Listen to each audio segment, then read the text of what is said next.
Isn't it a wonderful fact that we shall see the King someday? What an amazing thought.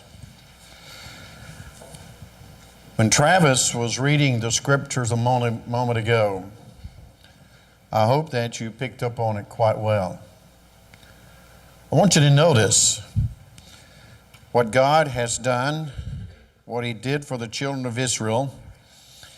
I want us to recognize also that He will do the same for us. And that is that He will provide us with our daily bread. When we read, and it came to pass, at the even, the quails came up. Now that didn't just happen. And covered the camp. Now that didn't just happen. That was God's providence and provision. And in the morning, the dew lay around about the host.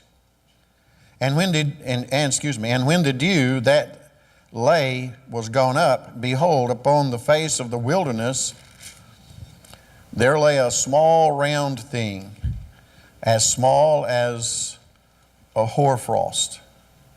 And that is just simply a piece of frost, small piece on the ground. And when the children of Israel saw it and asked one to another, "It is manna?" For they wist not what it was. And Moses said unto them, "This is the bread which the Lord hath given you to eat. This is the thing which the Lord hath commanded. Gather of it every man according to his eating. An omer." That would be a unit equal to about a tenth. But anyway, an omer of every man according to the number of your persons. Take you every man for them which are in his tents. And the children of Israel did so, and gathered, some more and some less. In other words, some gathered more than others. And when they did meet it with an omer, he that gathered much had nothing over, and he that gathered little had no lack. They gathered every man according to his eatings, or his eating. In other words, enough for his family. And Moses said, "Let no man leave of it until the morning." In other words, don't leave any of it. There's a reason for this. Notwithstanding, they hearkened not unto Moses.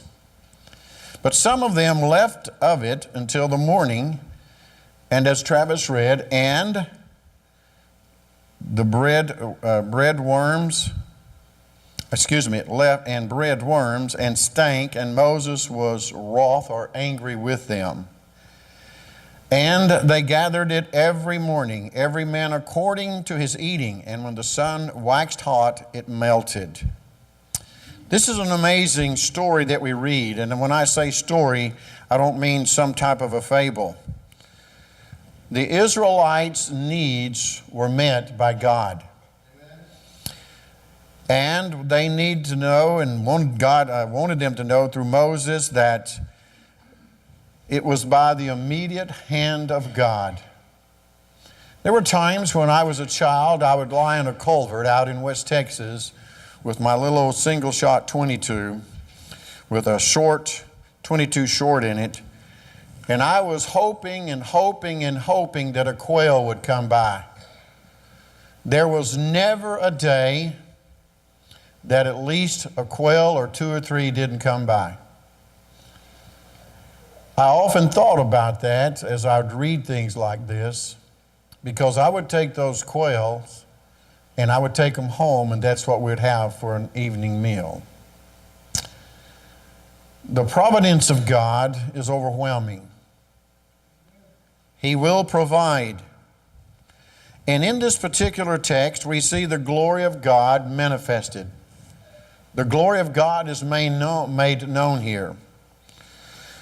We think about how that He makes them a feast at night, there in verse 13.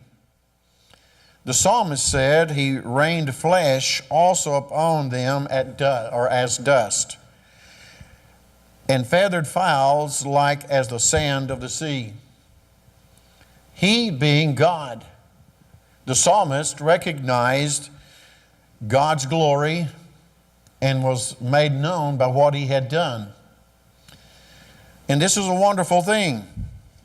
We notice that God continued to give them bread on a daily basis from this particular chapter, verses 14 and 15. They were not lacking of food or anything like that. God gives us, that is you and me, He gives us of the good things of this life. Think about it for a moment. How that He cares for us and tends for us and makes provisions for us. Not in a miraculous sense, but by His providence. He does it through other people. He does it through these avenues of a family of God, how that we look out for one another, help one another, and provide one another. This is actually God's hand. Not only for our necessities, but think about this, but for our delight. Not only that when we see this, that we may serve God and serve Him in a way that would make us feel good. Aren't you grateful that you're a Christian? Aren't you grateful that God provides for you and takes care of you? He does. His hand is immediate. It isn't staggering. It isn't waiting. It's here for us. And we need to understand that we do everything that we do and should do it with cheerfulness, very cheerfully. And so we should absolutely be the happiest people on earth because of the provisions that God gives us. The provisions that He grants us are simply amazing. By this plain diet of quail, think about it for a moment, we are taught a lesson concerning temperance. But not only this, we're taught a lesson on how we should be thankful and grateful for what we have. We really should. They were to gather, the children of Israel, they were to gather this every morning, as we read in verse 21. They were not to do it on a today for tomorrow basis. One thing that I've recognized as I've traveled overseas for the past several years, in Europe, in particularly many of the countries like Romania and Czechoslovakia and Poland, these places where the people are poor, in Bulgaria and other areas, they go to the market every day and they get their daily necessities. They don't get more than what they need because they can't afford for it to ruin and go to waste. Really, it's a great lesson. It's a great thing to see. I remember when I was in Wiesbaden, Germany, every morning I'd wake up and I'd open my window and I'd hear this little squeaky sound going by my hotel room. And I'm on the 3rd floor, and I would step out and I'd look down, and here was this little bitty lady, had a little old buggy, probably was made in 1800, and she's just moving along real slow and very, very carefully. After about 30 minutes, I would hear that little squeaky thing come back again, and I would look down, and there she would have a basket. It had a couple, 2 or 3 eggs in it, a piece of meat, and a piece of bread. She was getting what she needed for the day. And God was teaching His people, you do this for today, not tomorrow. Remember how Jesus said in Matthew chapter 6, verse 34, take therefore no thought for the morrow. He says, for the morrow shall take thought for the things of itself. Sufficient unto the day is the evil thereof. Now, I'm not going to stand up here and say that it's a sin for us to go buy a week's worth of groceries. I'm not saying that at all. But I will say this, and it's really not convenient for us to go to the market every day, as some do, because these people have no refrigeration, many of them. They have no way to preserve their foods. And their foods are not like ours. They're not full of all kinds of cyanides and things like that and preservatives. And their meats are normally fresh. And so therefore they buy on a daily basis. And my point in this is that what God was trying to teach us, or teach His children, what He is teaching us and what Jesus is trying to teach us is the same thing. That we need to have some great priorities in knowing that God's provisions are there. His glory is to be made known. Someone asks, well, are you afraid of not having enough food? None whatsoever. No, none at all. Are you afraid you're going to run out of food? No. And by the way, if I do, I can survive for a few days without eating. But God is going to make sure that I have the food that I need. Maybe not the food that I want, but the food that I need. And this gives me a lot of peace. It gives me a lot of comfort. And so Jesus would tell us, do not even think about it. By the way, many people will never see a tomorrow. It's not going to happen for masses of people, countless of people that are on the face of this earth right now will die between now and tomorrow, if there is a tomorrow. And more than likely, you could probably go into their homes or their houses and you would find more food than they could eat in a month's time. But they were preparing, and in some ways we frown upon those who are hoarders. You see this on TV, they can't even get through their houses. It's stacked full of junk and garbage. But hoarding is hoarding. And again, I don't want to try to sound like I'm saying it's wrong to have a pantry of food and stuff like that. But let's be honest about this. We need to understand that as they were to gather in the morning, they were not to keep it overnight, and they violated the law that God had stipulated to them. And because of this, that food it bred worms, and it cankered, it stank, it was rotten. And this was done during the night. That was the hand of God showing them that you violated what I have told you.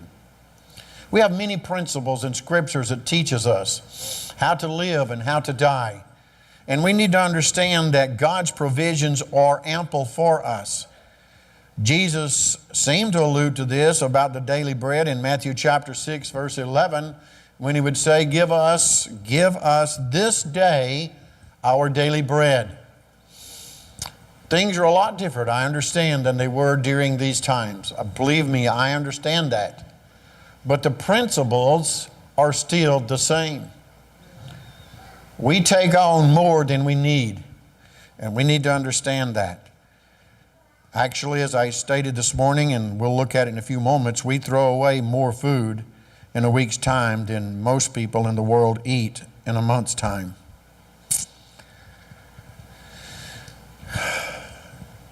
We need to be very diligent in all of this.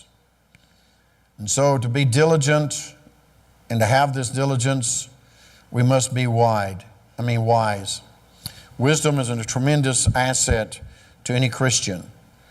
And we have to be diligent and use wisdom in providing food for our families. That's something God requires for me to do. I am required to make sure that Margie has food and clothing and a shelter. That is my God-given responsibility to her. It is also my God-given responsibility to share what I have, not only with Margie, but since what is mine is hers and hers is mine, but I am to share with others who are less fortunate. I should be willing to take what I have and give to them, showing them that I have a tremendous faith in God. Oh, I don't want to take your last piece of bread. Yes, take it. God will provide. They need to see a faith in me. They need to see a faith in us as Christians. And so what God graciously gives us, and He does that, we must industriously gather it. He's made everything possible for us. He's given us ways to get and to gather. Just as He gave to the children of Israel those quail that would come up into the camp. And they were to gather those quail. And they were to provide to their families, but not more than they needed. And so it's very important that we partake not of the bread of idleness or deceit. God will not, never has, and never will tolerate laziness. He has not and will never tolerate irresponsibility. We need to understand that our daily bread, the very thing that sustains our bodies, comes from God. Look what I did, someone says. Well, what did you do? Well, no, it was God who made that possible. Well, I planted the seed. Well, that's what you're supposed to do. I watered it. That's what you're supposed to do. But you sure didn't give the increase. Guess who gave the increase? God, through the acts of nature. But sometimes we don't want to see that. We want to think that our abundance is what I did. Well, it's like going out and trying to teach the world. We have a tremendous responsibility to sow the seed and to water, but don't ever say, look what I did, because you see, God is the one who gives the increase. But while that's a little bit off the subject, we need to understand we don't need to be deceived in thinking God doesn't care for His own. Have you ever read a verse or any verses where God's people, He walked away from them and let them starve to death? No. They always had the provisions that would sustain them. And so we are to show contentment with God's sufficiency. Sometimes we're not content with what we have. I remember growing up, most of us in here do, the one thing that my parents would never, ever allow us to say is, I don't want that. I don't like that. No. That was never uttered in our house. And so what Mom would fix and put on the table, we were to eat it and be grateful for it. And we were. Today, as a Christian, it troubles me when I hear people say, and you know as well as I do, guys, there's certain foods I can't stand. Boiled cabbage. You all know what I think about boiled cabbage. But I will tell you this much. If that's all I've got to eat, I will eat it. There's nothing that tastes any more bland to me. I'd just soon pick up a handful of dirt and eat it than a beet. But I will tell you, before I starve, I'll eat a beet. Because God's sufficiency is important to me. I can learn to digest things that maybe I don't really like. And so therefore, I should be content with God's sufficiency. And I really am. And the Bible teaches us, for he who gathers much has nothing over, and he who gathers little has no lack. God takes care of us. And so we should depend upon God's providence. We surely should. I had someone to call me this afternoon and said, Jimmy, guess what? God willing, tomorrow I'm making you some chicken soup. Chicken noodle soup is what she said. You know, I heard a doctor say the other day on the news, one of the best things you can eat is homemade, not store-bought, but homemade chicken noodle soup. It's better than any medicine you can put in your stomach. I believe that doctor was right. My point is this. You know, this person who is making this soup doesn't even feel good right now. But the individual said, I want to do it for you. I don't even have to cook tomorrow, if there is a tomorrow. I don't even have to even think about it. But let me say this. God's providence, I depend on. I really do. We think of this when we read there in this 19th verse, let no man leave any till morning. There's a great lesson here. Maybe one of the greatest lessons that I'd ever mention in all of this. And the fact is that they were to learn to go to bed and to be able to sleep quietly. and not be concerned about what they're going to eat the next day. How many times have you heard women say this, and it's not a disrespect to the women? I'm just befuddled on what I'm going to fix tomorrow. I don't know what to fix. Should I fix this? Should I fix that? Isn't it wonderful that you can even think about that? And I'm not saying that it's wrong to do that. But sometimes we need to realize that God's sufficiency is enough. We should never just really worry ourselves over tomorrow. It'll take care of itself when it gets here. Tomorrow, you will, if there is a tomorrow, you will decide what you're going to fix. And so they were to be able to learn to go to bed and to sleep quietly or peacefully and not be concerned about their food the next day. In Matthew chapter 6 and verse 25, take no thought for your life, what you shall eat, or what you shall drink, nor yet for your body, what you shall put on. Is not the life more than food, and the body than raiment? What a powerful question to ask. We need to understand and appreciate our dependence on God's providence. And by the way, God's providence is always there. It is amazing to me, even though this may sound silly to you, it is amazing to me how God works things out to make sure that things are taken care of for His people. It's amazing. There was a man this afternoon, a preacher, who called me. And he said he got in trouble this morning where he was preaching. Some didn't appreciate what he said because he said about 50% of you won't be back tonight. You're just not going to show your love to God. Some of you can't come back tonight, maybe because of illness, maybe you're going to work, maybe whatever the case may be. But many of you will choose not to be here tonight. He said, I just absolutely set off a time bomb. But I said to him, but think about it this way. They can't tell you on the day of judgment, why didn't you tell me? Or they cannot say in their hearts that you do not care for them. He said, well, Brother Young, I know tonight many of them will not be back. I said, yes. But you see, they do not know God the way they need to know Him. Their priorities are not like yours and many other Christians.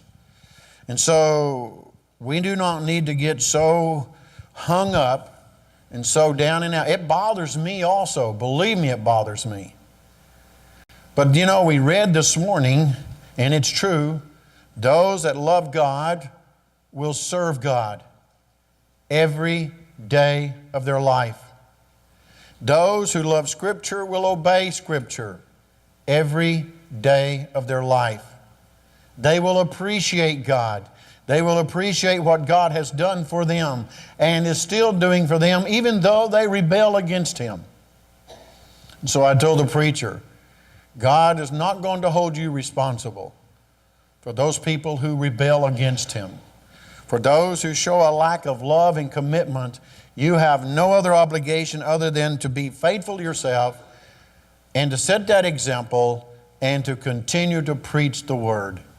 That's the thing. And so it's unfortunate that people are not showing their dependence upon God's providence. I will tell you about me. I need God's providence 24 hours a day, 7 days a week, 365 days out of the year. I need it, and I seek it. And I don't say that in a bragging or self-righteous way. As you see on your outline, it was safer and sure in God's storehouse than their own. Isn't that amazing? If they had have done what God told them to do, those quail would not have bred worms at night and rotted. That was a waste. In God's storehouse, they would have been those very quail that they did not eat. they could have had for the next day. And so I use God's storehouse because that's what it is. This world is His storehouse. He makes these provisions for us. It troubles me that people will kill animals just out of the, just for the sake of killing them, won't eat them, won't do anything, but just destroy them. There could be a time in their life when they'd love to have that animal to eat. Because you see, God's storehouse is much better than ours. Several months ago, someone called me and said, would you come and help me? I'm in a mess. I'm panicking. I didn't realize it, but my freezer went out of working order, and it's loaded with food, and it's evidently hasn't been running in about 4 or 5 days, and much of my food is going to rot. First thing I thought of is, see, you thought you had something and you don't. When I got over there, I was stunned. The freezer looked like it was about 15 feet long and about 4 feet high. It was packed so tight that you couldn't hardly even drop a dime in there. So methodically and so precise did they lay everything in that freezer. But guess what? Everything in the freezer ruined. The estimation of that food, according to this person, was about $3,000. Someone says, that's not much. That's a whole lot. You see, God's, and again, am I saying it's wrong to put food in the freezer? Absolutely not. No. But I will tell you this, even if you don't have food in the freezer, some people don't have freezers. Guess what? They'll eat tomorrow just like you did. Or just like you will. Because God's providence is there. And that's something for us all to consider. You know just as well as I do that many of us, and just how much food do we see rot? Think about this for a moment. And I'm not talking about here from Exodus 16, but I'm talking about in our own houses. How much bread do you throw away in a week's time? How much milk do you have to throw out because you didn't drink it fast enough and it finally clabbered and went to ruin? How much meat has sat in your refrigerator and you didn't even know it was there? And finally someday you start digging back and there you find it and it's yucky. Or vegetables and things like that. We are a people of plenty. God's provisions far outweigh what we see and know and understand. But we do waste a lot. There's an old saying, waste not, want not. Brethren, I believe if we ever get to a point where we will not waste things, we will be a more grateful people. And I really mean that. We think about James 5 and verses 2 and 3. He said, your riches are corrupted. And here many people say, well, he's just talking about money. I don't see that he's just talking about money. Riches could be clothes, food, anything that you can imagine. And by the way, brethren, we are rich. Your riches are corrupted, and your garments are moth-eaten. How many times have you gone to your closet and you pick out a jacket or a shirt or something that you haven't worn in a while and there's little holes in it? The moths have eaten it up. You had so many clothes you didn't even realize what you do have. But he says, here he says, that your garments are moth-eaten. Now he talks about the money. He says, your gold and silver is cankered, and the rust of them shall be a witness against you. Hoarding it up, didn't want to spend it, saving it for a rainy day. And by the way, again, I'm not saying it's wrong to save, but there is a prioritizing in all of this. There is a standard we meet, and we don't go beyond that. We're not to do as James talks about here. And so he says, this is going to be a witness against you, and shall eat your flesh as it were fire. Woo. You have heaped treasures together for the last days. What a warning. But yet we need to be careful. Think of the great power. Just think of it for a moment. The power of God which fed Israel. And do we really think that He shall not care for us? Of course He will. And of course He does. In Psalm 78, 19 and 20, yea, they spake against God. They said, can God furnish a table in the wilderness?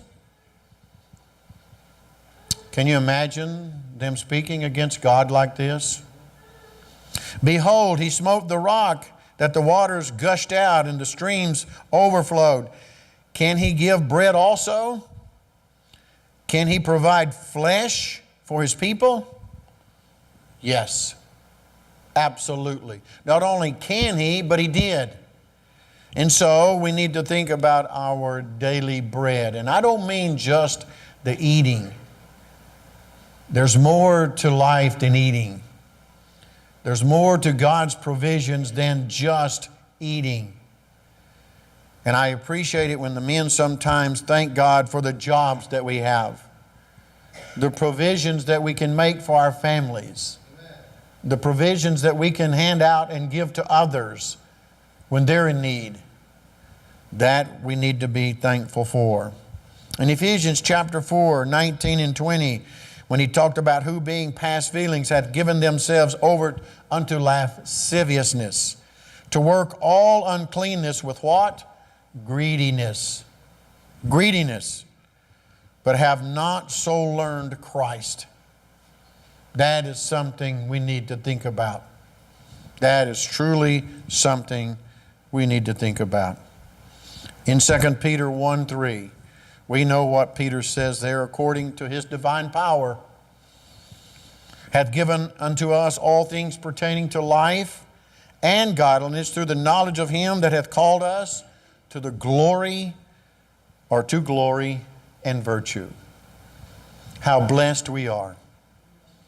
Do not have to be concerned about tomorrow. Do not even have to be concerned about eating dinner tonight.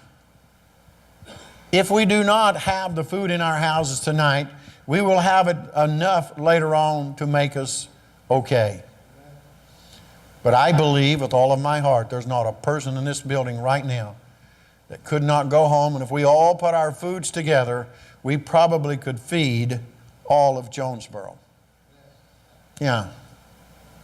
We have so much, and we need to be appreciative of it.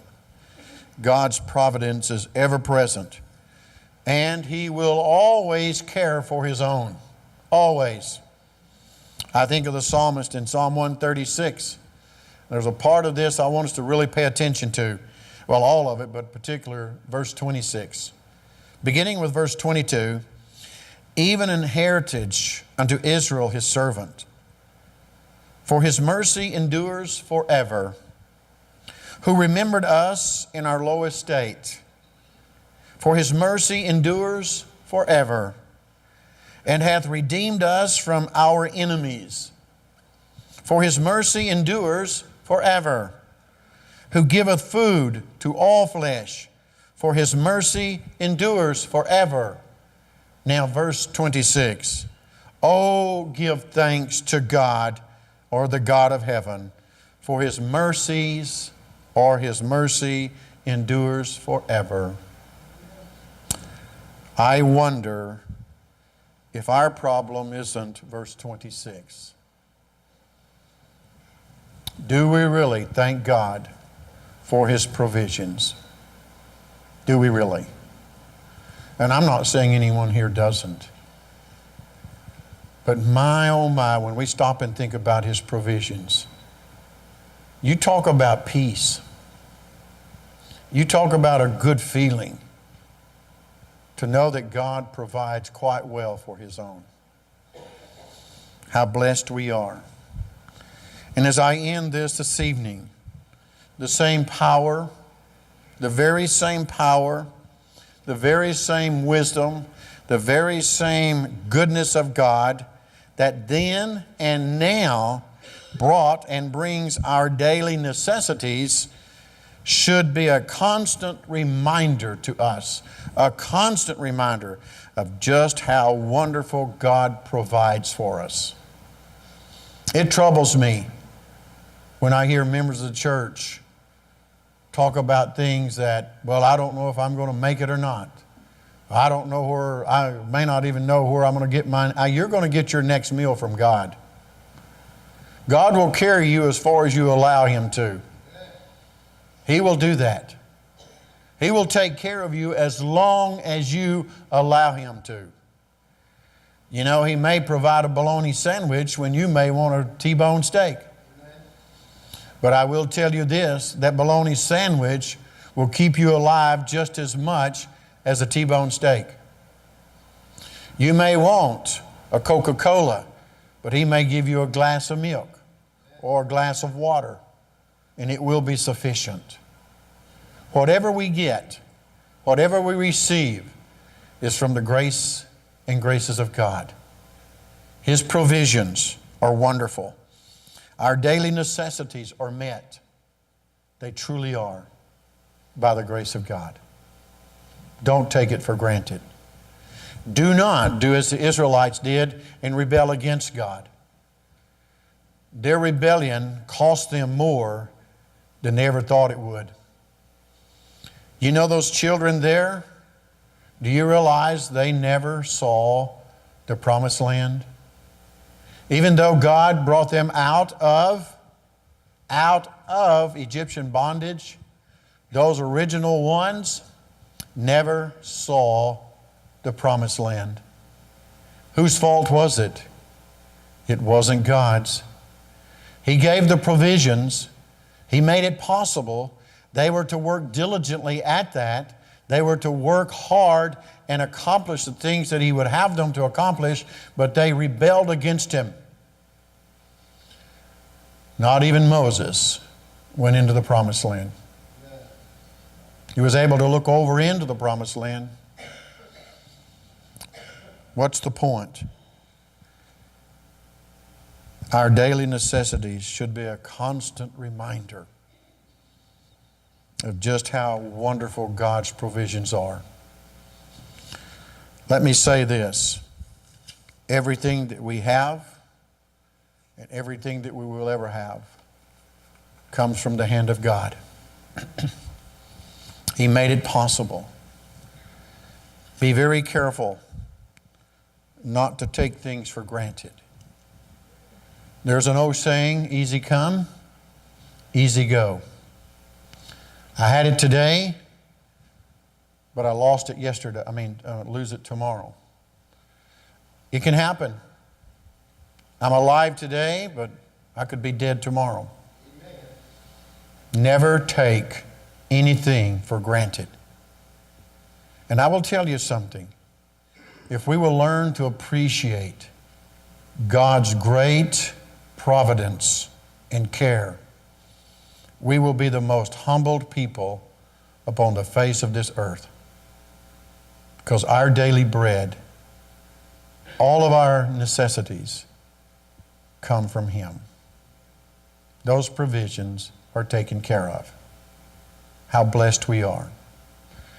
This evening, you may not be a Christian. You can become one by obeying the gospel. And I would hope and pray that you would do that. Show your love to God and how grateful you are that He allowed His only begotten Son to come and to suffer and to die to make it possible for us to make it to heaven.